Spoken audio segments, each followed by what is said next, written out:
Já começou a dar pipi no meu notebook.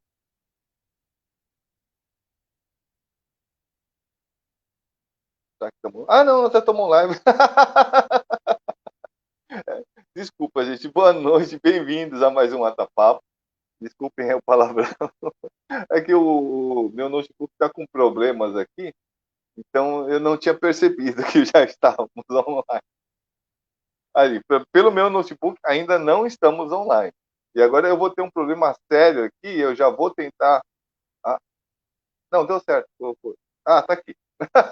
O André tá aqui, né? Deixa eu ver, André, eu mutei você. Você pode se desmutar aí, só para ver se está dando tudo certo. André, você está mutado. Desmuta aí. Olá, boa noite.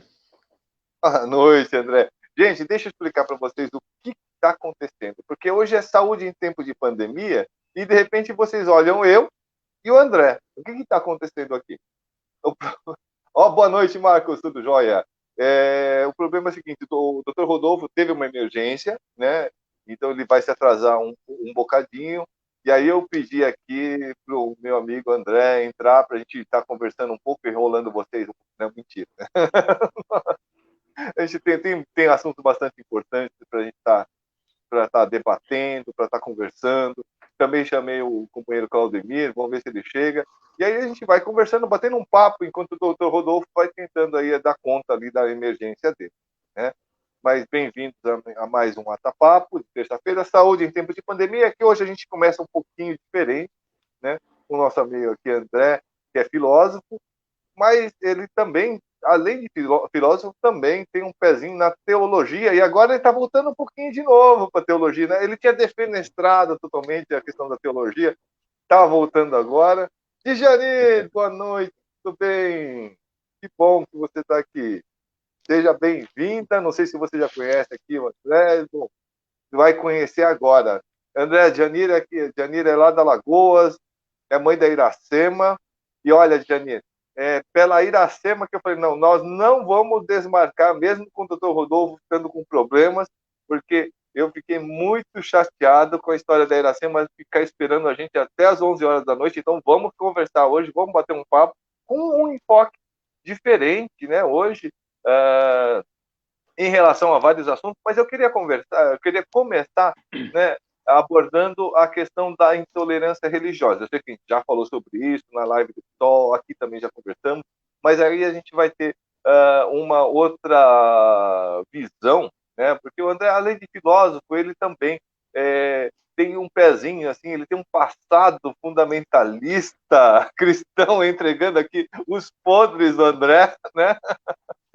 Mas aí ele vai poder dar uma palavra aí, de repente, uma visão um pouco diferente ou mais ampla em relação a aqui a Roseli, aqui a TM também está aqui, mandando boa noite, aqui, saudades, né? E sobre esse assunto e outros também, né?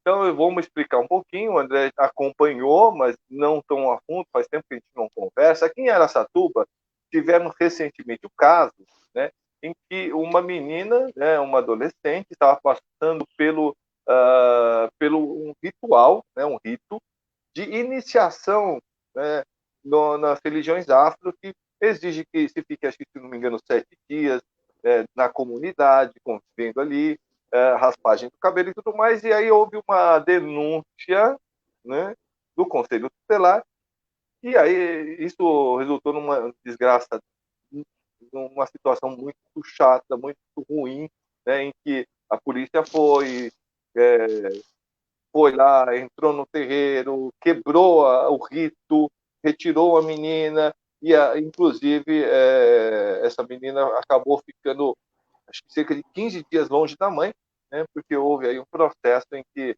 a mãe perdeu a guarda temporariamente da menina. Não sei até onde você está por dentro disso, mas é que nós estamos tratando aqui como racismo religioso. E aí, André, eu já passo a bola para você, porque eu sei que você não sabe a fundo, mas acho que dentro dessa pequena pincelada que eu dei aí, você já consegue imaginar um pouco mais aí o panorama, né? Ok. Passo a bola para você, André. Vamos conversar um pouco, né, Paulo? Aí a gente vai, eu vou falar algumas coisas e você fica à vontade aí para fazer intervenções. Se o pessoal também quiser mandar alguma questão, alguma observação, né, fica à vontade aí também. Novamente, meu boa noite a todas as pessoas aí que estão nos assistindo. Bom, como o Paulo falou, eu tenho um passado, digamos, dentro de um movimento, digamos, um pouco mais ligado, talvez, a uma tradição histórica, mais fundamentalista, né, religiosa, né, mais biblicistas, né. De fato, isso foi bastante forte na minha vida, né, pelo menos durante uns 26 anos, né, mas depois que fui estudar teologia, que foi conhecer as questões do fenômeno religioso, a formação dos cânones bíblicos, né? Enfim, estudar, né? Estudar, pesquisar, ver como é que as coisas são, né? A gente começou a abrir muito mais a mente, até que, por fim, na verdade, nesse período de estudo já estava um pouquinho longe já do fundamentalismo, mas serviu para consolidar algumas coisas, né? E para me abrir para muitas questões. E daí eu fui estudar filosofia para aprender a fazer perguntas, né? Então, agora dizem que ventos passados não movem moinhos, né? Eu acho que move, né? Mas o que me move é o próprio cristianismo, né? E não o fundamentalismo, mas o cristianismo, sim, esse continua me movendo, porque a questão da solidariedade, a questão da justiça social, da mensagem cristã fundamental, que é a justiça social, ela continua forte para mim, é o que é o valor, o grande valor ético, né, de toda a Bíblia, de toda a Escritura, e a própria questão da fé, né, da experiência de fé das pessoas, tem um valor muito grande. A Bíblia é um livro, né, que conta experiências de fé, né? É um livro de testemunhos, né, de experiências, né, de fé que as pessoas tiveram. Então, portanto, esse assunto de intolerância religiosa muito mexe comigo, muito me deixa bastante chateado, porque eu acho um absurdo. Primeiro assim, né? Intolerância, a questão da tolerância e intolerância, né? A gente já podia começar um pouco falando disso, né? O que nós devemos tolerar e o que nós não devemos tolerar. Se há algo a intolerar, certamente não é a religião, né? Não a religiosidade das pessoas, né? Mas se há algo a ser intolerado, são as questões de injustiça, né? Isso eu não tenho dúvida, né? Então, tudo aquilo é, que é contra a liberdade humana, que é ah, contra qualquer processo de humanização, ou seja, tudo aquilo que é injusto socialmente, tudo aquilo que é injusto economicamente, isso sim deve ser motivo de nossa intolerância. Agora, ser intolerante, né, com algum tipo de religiosidade, isso realmente não pode ocorrer. Então, essa é a primeira coisa que eu gostaria de dizer, né? E quando eu fiquei sabendo, né, desta situação que ocorreu aí em Araçatuba, né, com relação a esta menina e a sua mãe, e o fato disso estar ligado, né, a um certo preconceito, né, com os cultos afro, né, isso me deixou bastante chateado. Eu vi a notícia e até pensei, eu acho que o reverendo Paulo deve estar já fazendo alguma coisa por lá, né, e realmente aconteceu que na semana seguinte eu vi que você estava envolvido aí já num movimento ali, né, de apoio à família e também protesto contra esse tipo de intolerância, né? Então, a questão da intolerância religiosa é algo que nós temos vivido muito de perto aqui no Brasil, mas nós temos que nos atentar que essa intolerância ela tem tido um lado específico, né? Então, a intolerância ela tem surgido para alguns tipos de religiões, né? E eu digo especialmente as religiões que são as religiões afro, né? Como o candomblé, a umbanda, entre outros movimentos religiosos, também a própria questão da cultura indígena, da religião e cultura indígena, né?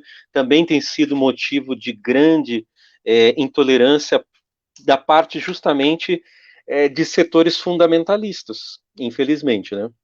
Então, os setores fundamentalistas são grande parte dos que têm contribuído para essa intolerância. Agora, uma coisa que cabe a gente falar aqui, Paulo, que acho que até devemos separar é o seguinte: havia um certo tipo de fundamentalismo, né, que era extremamente biblicista, né?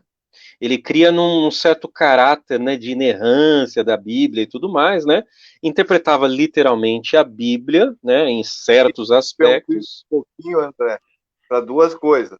Uma, Iracema, doutor Rodolfo está numa emergência, né? Então nós, olha, pela puxada de orelha que eu levei de você, a gente falou, não vamos começar aqui, porque nós não vamos deixar Iracema e ninguém, né, do nosso pessoal aqui na mão, e vamos bater um papo sobre aí os temas importantes que estão acontecendo. Para isso eu chamei um amigo muito querido, André, né? Uh, aliás, é um amigo assim que minha esposa, por exemplo, ela entende como a gente consegue ser amigo, porque a gente discorda o tempo todo. Mas vocês vão reparar isso talvez durante a live. E inerrância, quando o André fala, quer dizer que, assim, que a Bíblia não erra. Quer dizer, é exatamente aquilo que está escrito, tá? É que o André, ele é meio do meio, assim, é do meio acadêmico, e às vezes ele vai falar algumas palavras que eu vou entrar aqui para dar uma explicada, né? Quando se fala em Faz isso, inerrância Paulo, por bíblica, favor. quer dizer o quê? Que aquilo que está escrito é exatamente aquilo, tá? Então, é isso que fala Exatamente. exatamente que não existe erro, que é exatamente aquilo. E aí, quando a gente fala que, quando nós batemos contra a inerrância, não queremos dizer que a Bíblia está errada, simplesmente que ela não se propõe a isso. Ela não se propõe Isso. a ditar regras, a dizer uma verdade absoluta, mas simplesmente contar uma história. E a partir desta história é que nós podemos chegar a conclusões a partir da nossa própria realidade, né? A partir a partir de uma análise da própria conjuntura, da própria vida, como ela é, aí sim é que nós podemos fazer a crítica do que é, né? Exato. Do que é que vivendo. Né? Nesse sentido, a gente fala muito assim que não existe nada exato, né? São mitos e quando a gente diz mito, não é mito também não é um mito aquele sujeito que está lá não, tá? Aquele sujeito não é mito nenhum, né? No máximo um mitômano. Mas é no sentido de que tem um filósofo que fala isso, eu não gosto muito dele, mas eu gosto dessa frase dele. Mitos são verdades psicológicas, só tomam por mentiras os tolos. Quer dizer o quê? Que aquilo ele nunca aconteceu para que sempre aconteça, para que sempre possa ser reavaliado, possa ser usado em nossas vidas como uma crítica, como uma análise da vida como ela é e como ela deveria ser. Agora eu retomo a palavra para você, André. Isso, o que eu dizia é que sobre fundamentalismos, né, porque até você começou falando um pouco, né, sobre a questão de fundamentalismo, né, o fundamentalismo que vem um pouco dos norte-americanos, né, e todo o movimento missionário que mandou pessoas para cá para fazer essa divulgação, né, essa pregação, vinha com essa ideia, então, de como a Bíblia sendo absolutamente inerrante e sendo único e suficiente, e é uma interpretação um tanto literal, né, digamos assim, mas esse literal, assim, vai também até a página 2, né, daqui a pouco eu explico um pouco o que eu quero dizer com isso. Mas o que eles diziam basicamente é isso, assim, que certas coisas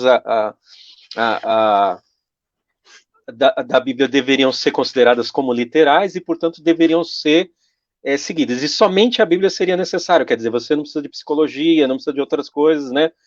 Quando a ciência, quando aparece uma questão da ciência, da Bíblia, quem que deve ser escolhido? Eles dizem, não, então você prefere a Bíblia ao invés da ciência. Ao invés de se pensar, né, a que se presta a Bíblia. E como o Paulo falou, eu também coloquei no começo, que a Bíblia é um livro de experiências de fé, ela conta história, né? Ela conta histórias, ela tem poesias. Aliás, não é um livro, né? São vários livros que foram formados durante vários anos, né? Cada livro em um período, e ela vai contando essas experiências de fé das pessoas que são variadas e múltiplas. Esse que é o ponto. ela não é de um só jeito. Então, na verdade, esses fundamentalistas, o que eles acabaram colocando foi uma interpretação teológica deles, né? Que ela seria de tal forma, de tal jeito, né? E essa interpretação eles imprimem, né? Vamos dizer assim, no sentido de colocar, olha, quando você lê a Bíblia, tem que ler assim. E eles dizem, só pode ler assim, não pode ler de outro jeito. Mas se nós formos minimamente, né, curiosos e abrirmos a Bíblia sem nos prendermos a essa teologia dos fundamentalistas, o que a gente vai perceber lá? Isso que são várias histórias, várias experiências, vários tipos de fé, né? Várias formas de ver a própria divindade, né? Várias formas, por exemplo, existem não um evangelho na Bíblia, existe 4, né, evangelhos. E se você for ver, cada um fala de Jesus de uma forma. Ou seja, a própria Bíblia permite várias formas, né, de se ver a divindade, se ver Deus, ou seja, de se relacionar com a religião, né, religiosamente, tá? Então, eu vou ser bem breve aqui para a gente não demorar muito nisso, porque eu só queria pôr esse ponto, né, que os fundamentalistas, durante muito tempo, eles trouxeram essa ideia. E o que acontece? Em 1970, mais ou menos, um grupo que, digamos que é fruto, né, desses grupos fundamentalistas, porque o protestantismo tem essas características, né? Cada um vai lá, interpreta de um jeito, então ele começa a discordar do outro grupo, então ele abre um outro grupo. Isso pode ser até interessante, né? Uma certa liberdade, de certa forma é legal isso, né? Você poder ter uma liberdade de interpretação. Só que, ao mesmo tempo, isso pode ser ruim, porque ao invés de criar uma união, cria sectarismos, cria separações. E hoje é muito comum a gente tá numa rua, né, qualquer por aí, tem 4, 5, 6 igrejas, né, cada um pregando de uma determinada forma e muitas vezes um não conversando um com o outro, quer dizer, tem o lado bom da liberdade, né, de interpretação, né, do protestantismo, mas teve esse lado também ruim de desunião, né, de criar esse sectarismo. Então, em 1970, entra um novo grupo, né, de pregadores, de pessoas que começam a pregar uma mensagem, né, bíblica, né, desculpa, uma mensagem tirada da Bíblia, né, ligada a uma questão de prosperidade, né, e e é isso que vai se tornar no que nós chamamos hoje de neopentecostalismo, né, que são muitas vezes essas igrejas que não pregam sobre um Jesus que está preocupado com os pobres, com a justiça social, mas prega uma mensagem de prosperidade, né? Uma mensagem em que você faz algum tipo de barganha com Deus, com a igreja, e você pode ter uma vida abençoada e próspera. Bom, isso é uma questão. O que acontece? Este grupo cresceu bastante no nosso país. E se mistura hoje muito. Vou dar boa noite aqui a Eliana Rodrigues, né, que está nos dando boa noite. Interrompo aqui para dar o boa noite para que a gente possa tornar a coisa bem mais como uma conversa mesmo, tá, queridos? Então, esse grupo aí, hoje ele é muito grande e ele se torna dono de muitas mídias, de rádio, de televisão, como é do conhecimento de todos, tá? Ora, enfim, cada pessoa tem o seu direito de cultuar, né, como quer, né? A nossa Constituição, inclusive, ela dá direito à liberdade de culto. Mas acontece que muitos desses grupos que eu dizia há pouco, eles vêm se posicionando ao longo dos anos, né? Eles vêm se posicionando, perseguindo os grupos das religiões afro, né? Num primeiro momento, eles perseguiam também os católicos, né? Tivemos situações em que uma imagem, né, a estátua, né, de Nossa Senhora Aparecida foi chutada, né, por um certo reverendo, né, por um certo pastor de uma certa igreja, né, cujo nome não quero dizer, mas basta que abramos os jornais, né, um bispo, né, basta que abramos os jornais, exatamente, olha o que o Marcos diz aí, é isso, né, ele só se reconhece a si próprio, né.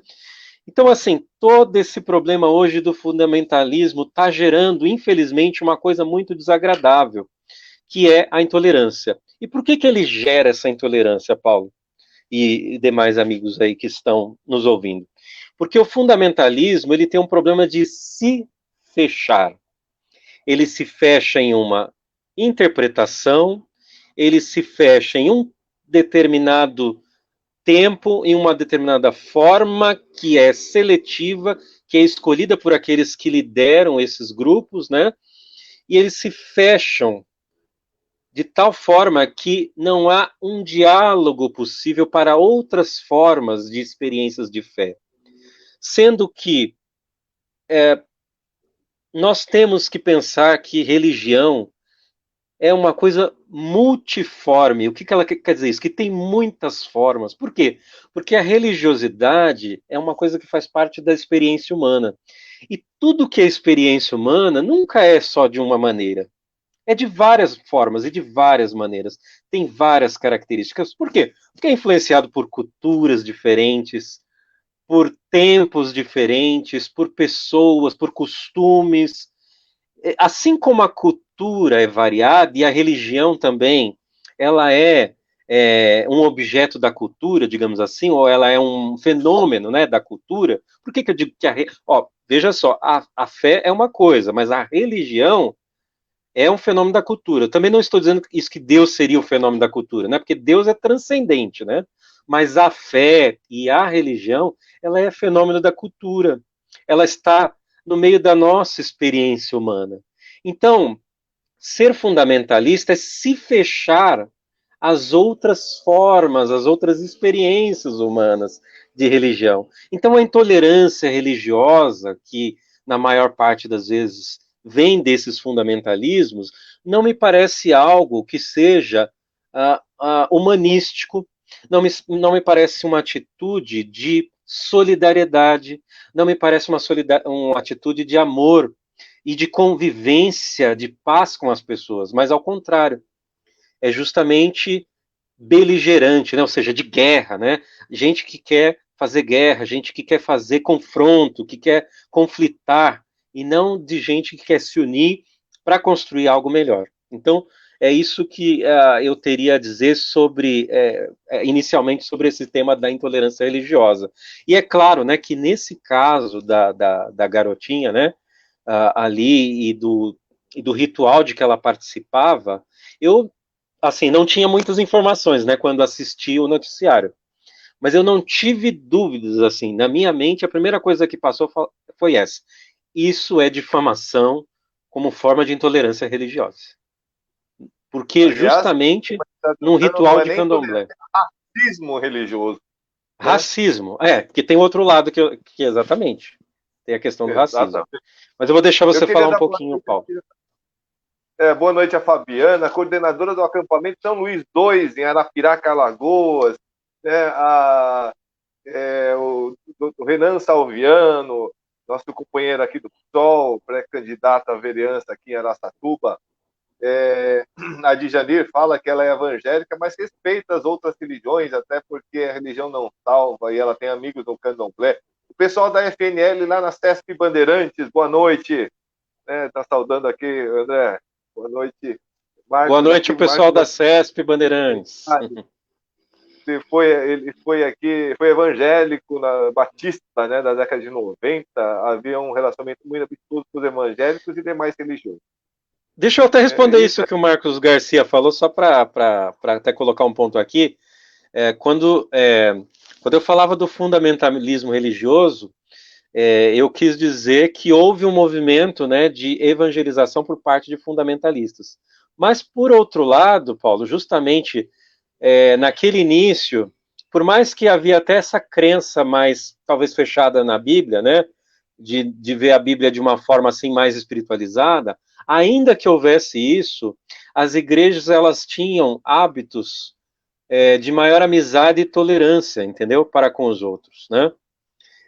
O mesmo movimento do qual eu vim, apesar de às vezes se separar, né, acreditar que a sua igreja está mais certa do que a outra, né? Havia isso, mas havia pelo menos um sentido de não perseguir, né, as outras religiões dessa forma como a gente vem vendo agora, de maneira tão violenta e de maneira tão descarada como está agora, né?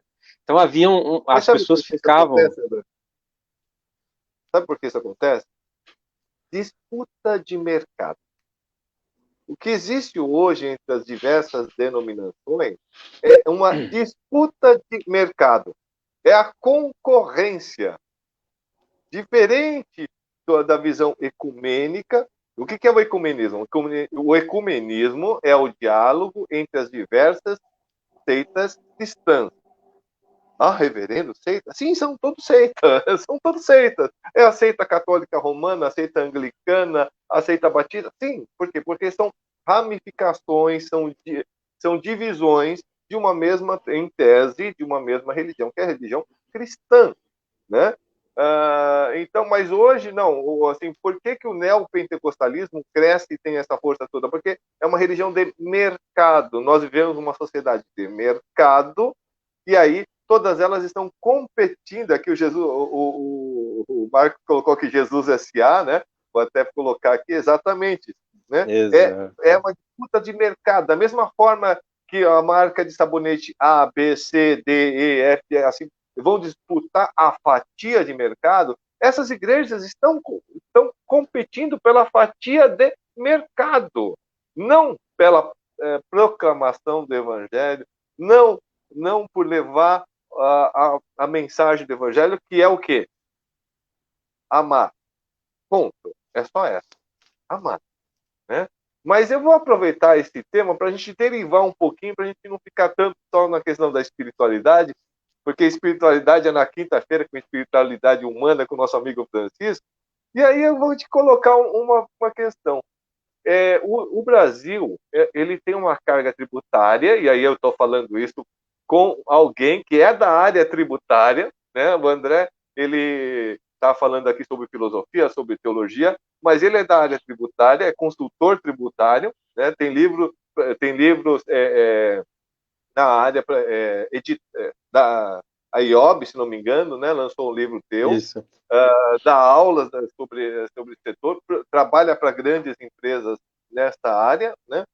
E aí eu vou falar o seguinte: o Brasil ele tem um modelo tributário extremamente injusto, porque a maior parte da carga tributária do Brasil é sobre o consumo. Aí você me corrija se eu estou errado, né? E sobre o consumo, hoje nós estivemos num bairro extremamente pobre e a gente falando sobre as questões de direitos, porque todos pagam impostos, e às vezes a pessoa fala assim, não, mas eu não pago imposto porque não ganho, ou eu não ganho o suficiente para pagar imposto de renda. Não, você não paga imposto de renda, mas sobre um pacote de feijão, um pacote de sal, tudo que você compra, você paga imposto. E esse é o maior imposto que é arrecadado no Brasil. É a maior fonte de arrecadação de impostos que tem no Brasil, é sobre o consumo. E aí, sobre isso, tanto que nós pagamos sobre um pacote de feijão, um pacote de arroz, um pacote de sal, um litro de álcool, um litro de gasolina, enfim, qualquer coisa que seja, é muito mais pesado sobre o pobre. Tá? Porque aquela faixa de imposto, quem paga? O pobre paga e o rico paga a mesma coisa, só que a diferença de renda é muito grande. Então, o quanto isso pesa para o pobre é muito diferente do que isso pesa para o rico. Isso sem falar que, por exemplo, você paga IPVA sobre o seu carro. O milionário não paga IPVA sobre o iate dele, nem sobre o helicóptero dele, nem sobre o avião dele, nada disso. Né? E aí eu estou falando tudo isso para fazer uma provocação, né? Então, agora a reforma tributária que o governo, que o Guedes está querendo colocar, ele quer aumentar o imposto sobre consumo e ele quer aumentar o imposto sobre os livros, porque o livro seria coisa de rico para ele, né? Helicóptero, iate, essas coisas não, né? Jet ski também não, nada disso não. Mas sobre livros, por exemplo, né? Porque livro seria coisa de rico. Aí eu pergunto, então as Bíblias vão ficar mais caras também? Pois é uma ótima provocação, né? Mas deixa eu principiar aqui, né? Como diz, vamos começar do começo.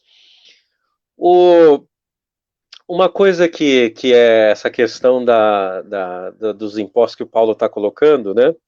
Eu acho que muitos já devem saber que estão rolando vários projetos, né, de reforma tributária, né, no Congresso e no Senado, né?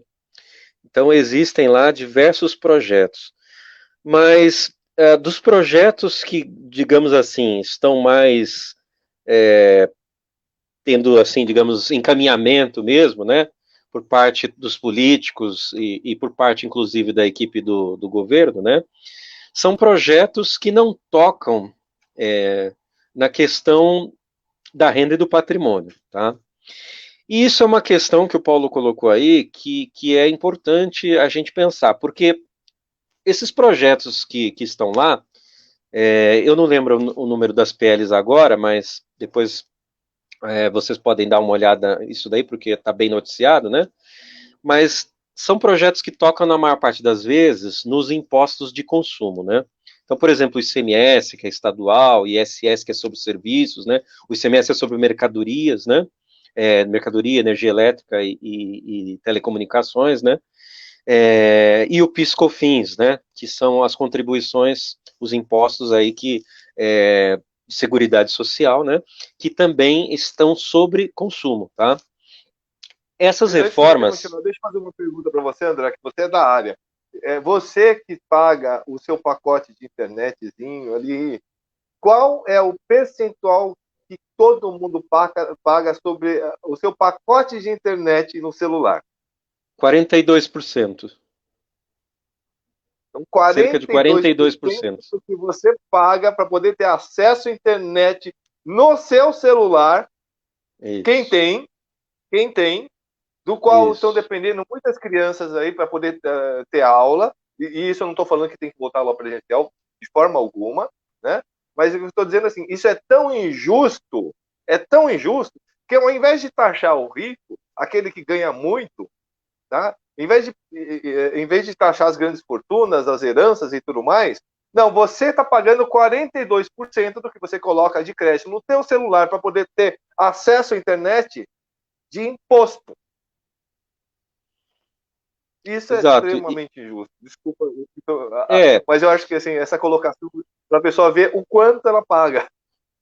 o importante é vocês saberem o seguinte: o que é imposto sobre consumo, todos pagam o percentual sobre o consumo, pagam igual. E aí, se você paga o percentual que é sobre o preço, né? É sobre o preço que você vai ter esse imposto, quer dizer que todo mundo está pagando igual. E será que isso é uma coisa justa, né? Porque veja só, o Paulo colocou aí, o pai de família lá que paga a internet lá para o filho para poder estar na escola, né? Agora usando, né? Agora que de repente fazer jus aí a um pacote de internet, mínimo que seja, né? Ele ganha lá, sei lá, um salário mínimo, alguma coisa, ou talvez não esteja nem ganhando isso, talvez esteja na base do benefício também, né? Não sei, N situações das piores que a gente tem aqui no nosso país, infelizmente, agora com a pandemia ainda mais, né? Quer dizer, alguém que ganha 1.000 ou menos de 1.000 reais vai pagar exatamente o mesmo imposto sobre a internet do que alguém que ganha 10 mil, 15 mil, 20 mil, 30 mil, 50 mil, 100 mil, 1 milhão de reais. Vai pagar exatamente o mesmo valor de imposto. Sendo que, proporcionalmente, se eu pago esse mesmo valor de imposto, quer dizer o seguinte, que eu que ganho menos, né, ou a pessoa que ganha menos, está tirando muito mais do rendimento dela, do orçamento dela, para poder ter aquele serviço, do que uma pessoa que ganha muito mais, que vai tirar, né, quer dizer, muito menos, para ela não vai fazer tanta falta e tanta diferença. E isso é assim, gente, com todos os impostos sobre o consumo, com tudo que a gente compra. Então, sobre arroz, feijão, comida, sobre eletrodomésticos, etc, etc, né, sobre todas as mercadorias e serviços, isso é o que vai ocorrer, né, no imposto sobre o consumo. Então, eles querem mexer nesse imposto, por exemplo, sobre o consumo, mas eles vão simplesmente fazer o seguinte, eles vão igualar tudo numa, isso está uma discussão ainda, é verdade, mas a ideia é que eles deixam numa única alíquota ou numa única base de cálculo, né, um único percentual do imposto, que vai continuar sendo igual, mas o que vai acontecer? É uma reforma que só vai atingir esses impostos de forma a simplificar o processo de cálculo e pagamento. Porque hoje, para o processo de cálculo e pagamento, as empresas têm muitas obrigações que elas têm que cumprir. Elas têm livros para preencher, elas têm arquivos para entregar, elas têm guias para preencher, uma série de coisas, atender à fiscalização. Então, a reforma tributária que está sendo aí, gente, oferecida, ela é limitada porque ela visa tão somente simplificar o processo para as empresas, tá? Ela vai simplificar, mas o repasse dos impostos é no preço e é para o consumidor. Então, quem paga imposto sobre consumo de verdade não é a empresa, ela só recolhe. Né? Ela que tem a obrigação de ir lá e trazer para os cofres do governo. Isso já é assim hoje e continuará sendo depois, né? E continuará sendo depois. Isso não muda com a reforma tributária. A reforma visa simplificar simplesmente processos de cálculo, né? Processo que a gente chama de processo de apuração de imposto. E eles não vão tocar na parte mais importante, por exemplo, que é a questão do imposto de renda sobre divisão de dividendos, que é a questão dos lucros, né? Que as pessoas físicas ricas que investem em empresas, que lucram com suas empresas, né? Recebem então das empresas esses dividendos e hoje eles não são tributados. Só existem 2 países no mundo, se eu não me engano, o outro é a Estônia e o outro é o Brasil, em que esses dividendos não são tributados. Ou seja, os caras eles investem nas empresas, as empresas lhe dão lucros altíssimos, né? E eles recebem esses dividendos dessas empresas, mas não pagam sobre esses dividendos o imposto de renda. Isso me parece que eles não estão muito afim de mexer, né? Está se discutindo, lá tem alguma coisa, mas ainda não tem. Outra coisa, que o Paulo falou aí, que muito me deixa bastante chateado, é essa questão agora do livro. Por quê? Hoje, por garantia constitucional, os jornais, livros e periódicos, eles têm imunidade tributária. Ou seja, sobre um jornal, sobre uma revista, sobre um livro, não tem o percentual do imposto lá. Então, eles querem acrescentar o imposto de tal forma que redunde em mais ou menos 12%, ou seja, e se o imposto é 12%, como o imposto é em cadeia, tem uma questão da cumulatividade, não cumulatividade e tudo mais, eu estava assistindo um vídeo agora há pouco sobre isso, que é uma campanha, né, inclusive, né, dizendo não ao taxamento dos livros, que o preço do livro vai ficar caro, não é 12%, ele encarecerá mais 30%. E o cara simplesmente diz, né, o cara lá que vocês sabem que eu estou falando, né, que é o senhor ministro, diz simplesmente que o livro tem que ser taxado porque é objeto de elite. Quer dizer, porque já é objeto de elite, ele deve continuar, ele vai ser mais ainda de elite, porque eu vou taxar o livro. E ainda eles dizem o seguinte: nós vamos entregar os livros para os pobres, para aqueles que não podem comprar livro, nós vamos fazer entrega. E que livros serão esses que eles entregarão? O que a gente tem que perceber é que tudo isso daí tem por detrás um projeto que está mancomunado, sim, com o senhor que senta lá na cadeira da presidência e os seus sustentadores, que fazem parte, sim, desses movimentos intolerantes, fundamentalistas, né? E que não desejam que a cultura se espalhe no país, não desejam que a cultura chegue às classes, às camadas populares. Por quê? Porque quando nós lemos, nós ganhamos cultura, nós adquirimos conhecimento, nós vamos entender como funcionam as coisas. Qual o problema do fundamentalismo, por exemplo? É que o fundamentalismo se recusa a ler os outros livros, porque para ele só há um livro, né? Como ele se recusa a ler os outros livros, ele só leu aquele livro e de um jeito só, porque ele não aceita, né, os outros livros que falam deste único livro, né? Ele não aceita, ou seja, a pesquisa, o estudo contínuo. Então, para eles é o que eles desejam, essa emburrecimento da sociedade. É isso que eles querem. Então, tudo isso faz parte desse projeto, um projeto de elitização, né? Porque a elite, então, continuará podendo comprar os seus livros, né? Eles vão continuar estudando, vão continuar tendo filosofia nos seus ensinos médios, né? Porque é outra coisa que há anos já querem fazer, né? Desde que o PT saiu do governo, nós tivemos recorrentemente agora essa coisa de tirar a filosofia, a sociologia, né? Ou seja, tirando os recursos das faculdades, das universidades, retirada do ensino médio, uma tentativa, né? Aí, enfim, eles vão fazendo as leis ficarem cada vez mais frouxas, né? De forma a não ter a obrigatoriedade do ensino. Quer dizer, tudo isso para destruir o direito que nós, cidadãos, temos de pensar, de estudar, e porque estudando e pensando é que nós podemos contestar, que nós podemos verificar as coisas erradas, as coisas que nos são prejudiciais, que esses governos vêm recorrentemente fazendo, gente. Então, o projeto de taxação do livro é uma parte, né? É um item desse grande projeto de destruição da cultura, e de elitização do país, e de empobrecimento, e de morte, né? Eu diria de assassinato mesmo da população. De fato, André. E assim, eu espero que quem não escutou, eu vou repassar um número, tá? Eu vou repassar um número, porque isso é uma coisa que faz parte do dia a dia de todos nós. Se você está assistindo essa live é porque você tem acesso à internet. Então, você paga 42% de imposto sobre o que você paga do seu pacote de dados, a sua internet fixa, enfim. Tá? Que é o mesmo que paga o milionário que consegue ter 100 milhões de reais de dividendos, sobre os quais ele não paga nenhum tostão de imposto de renda.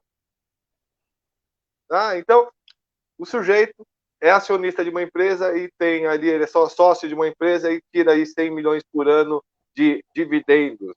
Qual é a taxa sobre esses 100 milhões? Zero. Zero. Nada. Não paga imposto de renda nenhum. Enquanto você aí que conseguiu passar, ter um saláriozinho aí de 5 mil reais, 4 mil reais, paga quanto, André? 27,5% de imposto de renda? Isso aí. A partir de 5, 6 mil, acho que é isso aí, né?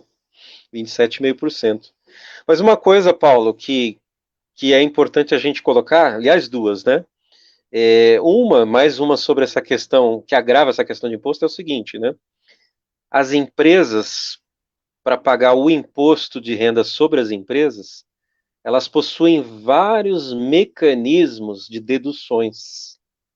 Então, uma empresa pode apresentar prejuízo, que eles chamam de prejuízo fiscal, ou seja, a base para o cálculo do imposto de renda não atinge, né, para pagamento, então você não paga, a empresa não paga, né? Mas não quer dizer que a empresa teve prejuízo. É prejuízo fiscal. Por quê? Porque existem várias deduções.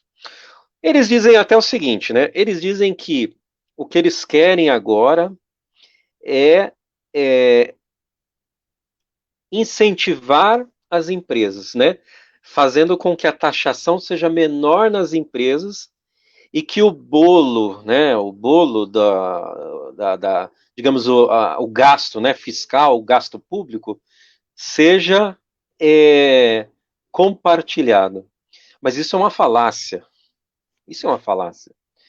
Porque, como o Paulo colocou aí, tanto o cidadão, né, de pequena renda ou de quase nenhuma renda vai pagar o mesmo valor numa internet, ou numa comida, ou em qualquer coisa que seja, né, qualquer produto que seja, que um cidadão que ganha muito mais. Ou seja, ele vai ficar sem boa parte do orçamento dele para poder ter esses itens básicos na sua casa.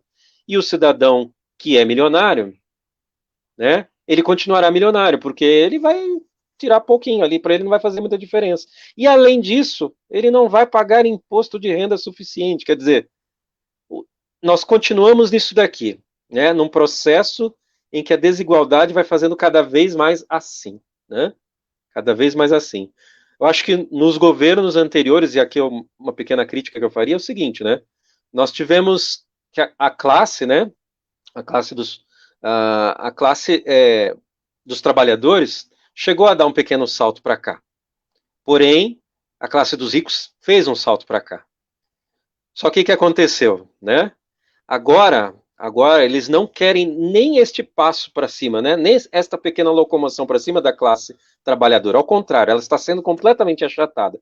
Mas à medida que esta outra classe aqui, que é a classe, né? A classe burguesa, ela vai só aumentando. Então, assim, nós temos realmente que prestar muita atenção em todas essas reformas que estão acontecendo e a gente não pode ficar quieto sobre isso. A gente não pode ficar quieto. A gente tem que, de alguma forma, cobrar os nossos representantes, se envolver nos movimentos, né? De alguma forma, denunciar essas coisas que estão acontecendo. Agora, uma coisa só para eu terminar essa minha fala é dizer o seguinte: imposto é importante. Porque quando o rico reclama muito de imposto, ele reclama de maneira injusta, porque eles não pagam ainda o suficiente do que deveriam pagar, né? Como a gente bem viu agora. Agora, imposto é importante, porque é imposto que servirá para o Estado custear todos os investimentos e gastos públicos necessários para educação, saúde, etc. Mas esse projeto que ali está, né, para agradar essa elite que não gosta de pagar imposto, vem com um projeto desse, que diz que não aumentará imposto nenhum para eles, né? Certo?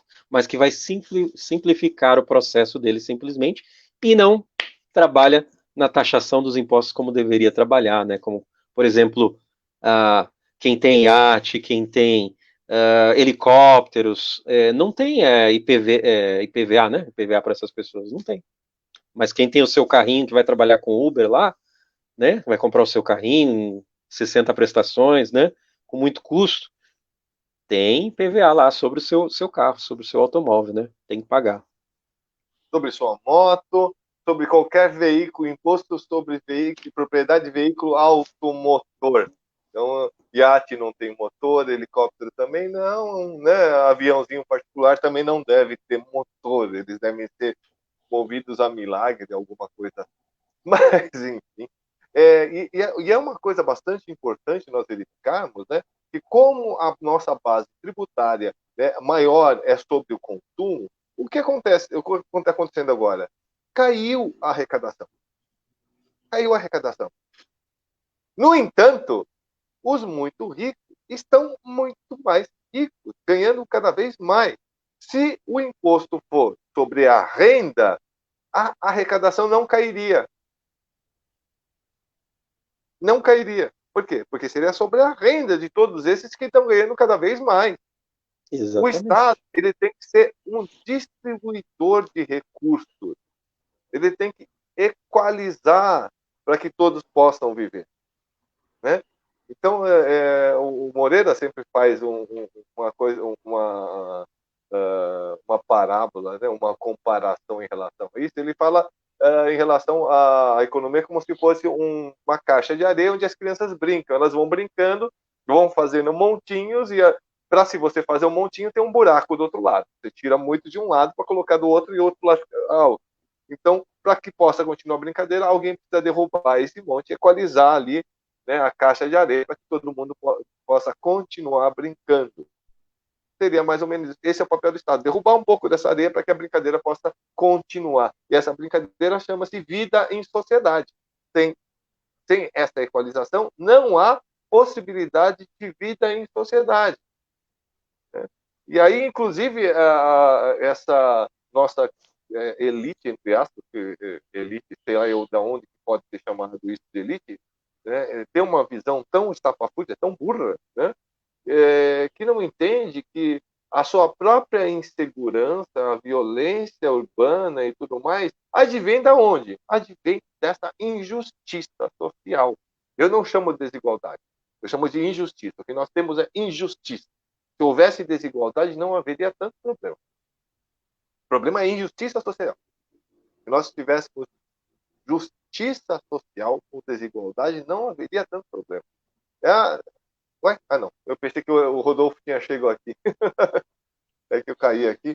O Marcos está falando aqui como se falar em Estado mínimo diante da ausência do poder público. É exatamente isso que a gente está falando agora, Marcos.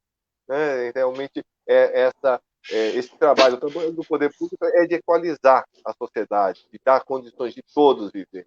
E a partir do momento que não existe isso, você vai ter o quê? Você vai ter a barbárie, você vai ter a violência. Porque, pode falar, André. Não, eu só ia falar, mas esse estado mínimo, né, que a elite e o neoliberalismo ele vem pregando, né? Ele é um estado mínimo, mas é um estado mínimo para quem, né? E tem o seguinte, né? Se quer um estado mínimo e sai fazendo toda a privatização, não é isso? Né? Privatiza, né, para ter um estado mais enxuto. Mas, na verdade, esse é um discurso, né? O Estado mínimo é sempre um discurso. Porque, conforme a gente pôde ver agora na pandemia, né? Eles tiveram que recorrer ao Estado. Os bancos tiveram que recorrer aos Estados, as empresas tiveram que recorrer aos Estados. Não dá, não existe Estado mínimo, não existe possibilidade de Estado mínimo, né? Porque o Estado é necessário para a manutenção de todas as atividades, para a manutenção da sociedade. Pelo menos é o que a gente conhece até o momento, né?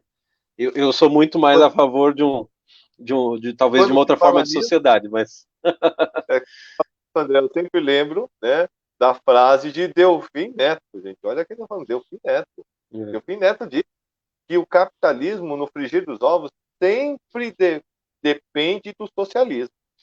Por quê? Porque os lucros são privados e os prejuízos têm que ser socializados. A exato. gente vê isso acontecendo o tempo todo. Banco não pode quebrar. Então, para que o banco não quebre, quem é que paga o prejuízo do banco? O Estado. O Estado. O Estado é que banca o prejuízo dos bancos, os prejuízos dos grandes, porque os grandes não podem quebrar. Esse é o problema. No entanto, Paulo Guedes fala o quê? Fala que vale a pena investir somente nos grandes, porque os pequenos não dão lucro para eles. Agora, eu não sei que lucro é esse, porque as pequenas e médias empresas são responsáveis pela grande massa de empregos geradas na economia. Então, não dá lucro para quem? E a gente tem que pensar até o seguinte, né, Paulo,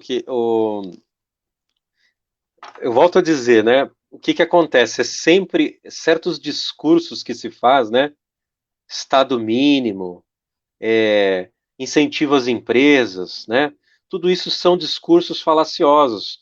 O que é uma ideologia? É quando você não diz toda a verdade, você diz uma coisa que pode ter, digamos, meia verdade, né, mas você esconde as reais intenções por detrás daquela fala.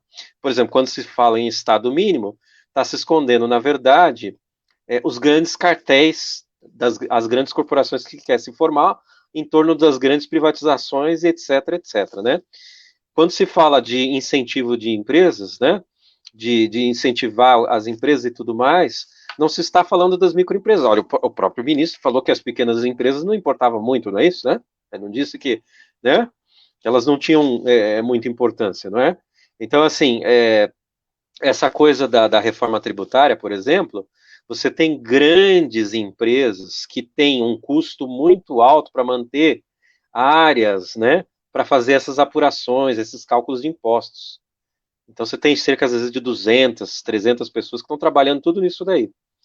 Se você faz uma simplificação dessa tributação, então você vai reduzir o quadro, né, de pessoas, né, vai diminuir a sua folha de pagamentos, certamente, né. Então, mas as pequenas empresas, elas não têm uma área específica para apurar imposto, né?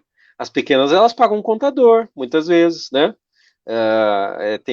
Ou no máximo tem lá um contador na empresa, um ou dois funcionários para cuidar disso, quer dizer, cadê o real incentivo, né? Às micro e pequenas empresas? A gente não vê isso, né? Então, toda essa ideologia que é colocada sobre esses discursos do neoliberalismo, e é uma falácia atrás da outra, né? Dizer que livro é para elite, que o Estado tem que ser mínimo e não sei o quê. A gente fica cansado, porque é muita mentira, né? Enfim, é de chorar, né? mas a gente não pode perder a esperança da luta, né? Sim, que nossa profissão de fé é a esperança. Seja como cristão, seja como esquerda, nós sempre temos, né, essa esperança na luta, né? E ontem, André, não sei se você chegou a ver, ontem nós tivemos um grande guerreiro do povo aqui conosco, Zé Rainha, né? Zé Ah, Rainha, já e é ouvi falar exatamente dele. o que ele falou, né? Ou seja, a questão da luta, nós temos que nos manter na luta, temos que manter firmes nessa luta e nos informando sempre, cada dia mais. E é por isso que eu pedi para o André vir aqui hoje, para falar um pouquinho, né, na relação aí, na questão do que aconteceu aqui em relação ao racismo religioso, mas principalmente, né, eu queria tocar nesse assunto aí da questão tributária, porque o André é um especialista nessa área e eu tenho certeza que se alguém sabia o quanto pagava de imposto na sua banda larga, eu acho que não chegava a 10% aqui, porque nem eu sabia que era 42,5%. 42%, é isso que você está falando? Era Cerca de 42%. 42%. Depende do estado, né? Porque alguns estados têm uma alíquota maior, outros menores, mas vamos dar aí uma média de 40% a 42%. O 42% é que a gente É, paga na nossa banda larga, enquanto que o rico paga a mesma coisa na banda larga, mas não paga nada de imposto de renda sobre as fortunas que eles oferem das suas empresas, não pagam sobre os seus iates, os seus helicópteros, os seus, enfim, todos os seus brinquedos de luxo, sobre esses não se paga um tostão. E a reforma que está sendo colocada aí pelo governo, pelo Paulo Guedes, é o quê? Aumentar o imposto sobre, sobre livros.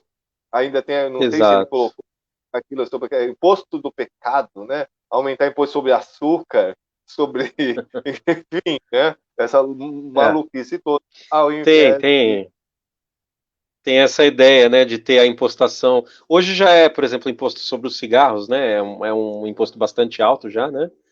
Mas aí eles têm essa ideia de fazer o imposto sobre o que seria pecado, né? Aliás, um termo que eu acho complicado, né? Mas enfim. Mas, ô Paulo, eu queria também falar uma coisa para os nossos amigos evangélicos, né, que estão nos assistindo aqui, ou que pertenceram, ou ainda pertencem, né, a uma igreja evangélica. E eu queria dizer que a luta também pertence aos nossos amigos evangélicos, né? Aqueles nossos amigos evangélicos que acreditam no Jesus de amor, no Jesus da solidariedade, no Jesus da justiça social, né? Não nesse Deus odioso, né, que eles vêm pregando, né? Não os evangélicos que amam a Jesus, mas esses evangélicos intolerantes, né? Esse outro grupo de pessoas que são intolerantes, né? E aquela pergunta que você lançou, né? Será que agora com o imposto maior sobre os livros, a Bíblia vai ficar mais cara também, né? Então, é uma luta, gente, de todos nós, é uma luta de todos nós, essa questão política, né? Então, aos nossos amigos evangélicos aí que estão nos assistindo, que acreditam sim na justiça social, no Jesus que ama e que andava com os pobres, né? Aos nossos amigos, Anda! eu gostaria de dizer não foi a eles certamente que a gente estava falando, né, sobre os fundamentalismos, sobre a intolerância religiosa, porque certamente eles não são, mas talvez enfrentam às vezes, né, problemas, talvez às vezes até dentro da própria denominação, né, por causa de entendimentos de muitos, né, que acabam acompanhando esses outros grupos intolerantes, né, então cabe a nós termos paciência, né, explicarmos para eles como é o Jesus das Escrituras, né, é algo que a gente tem que fazer. Então é um trabalho contínuo, né? É a luta aí que o José Rainha falou, que está em todas as instâncias, né? Na instância política agora, como o reverendo Paulo como candidato, né? Pré-candidato à prefeitura de Araçatuba, né? Pré-candidato, né? É que para a gente já vai ser o prefeito, né? e seja a luta então na questão mais no âmbito da política, né, representativa, né, seja no âmbito da educação, aqueles que trabalham como professores, seja conversando com as pessoas, todos nós temos uma luta, seja na internet, os canais são diversos, né, e as lutas são diversas. Então, desde então do evangélico, amigo de Jesus, explicar um Jesus amoroso, a nós falarmos sobre a questão da justiça da tributação dos impostos, tudo isso são formas de luta que nós temos urgência em fazer hoje.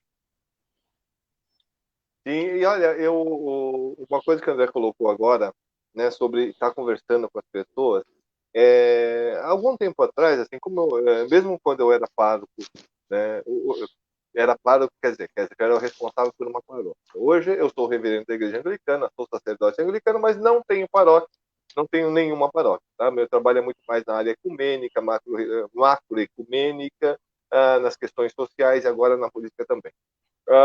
Mas algumas vezes eu fui acusado, né, de que eu estava fazendo esse trabalho ecumênico para atrair pessoas para a minha igreja. Então, eu quero dizer isso para você. Não saia da tua igreja. Seja você um ponto de resistência dentro da tua igreja. Seja você aquele que vai conversar com as outras pessoas dentro do seu limite de tolerância, dentro do seu limite de aceitação, obviamente, mas seja você aquele ponto de resistência para quê? Para poder provocar a mudança dentro da tua igreja. Tá? Então, isso é muito importante para todos nós. Olha, Dr. Rodolfo não chegou. Chegamos a 1 hora de live. Vou conversar com ele para ver para que dia, para que hora que vamos poder remarcar, mas vocês sabem como é, né? Dentro da questão da saúde, realmente existem as emergências e, infelizmente, isso acontece.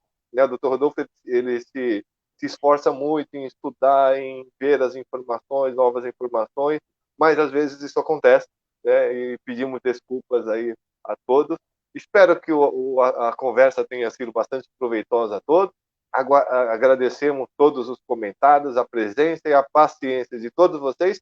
Até quinta-feira com Espiritualidade Humana, com nosso amigo Francisco. E vai ter uma a Rabina Rubi, né, essa semana, e outros convidados também. Grande abraço a todos. Que Deus os abençoe.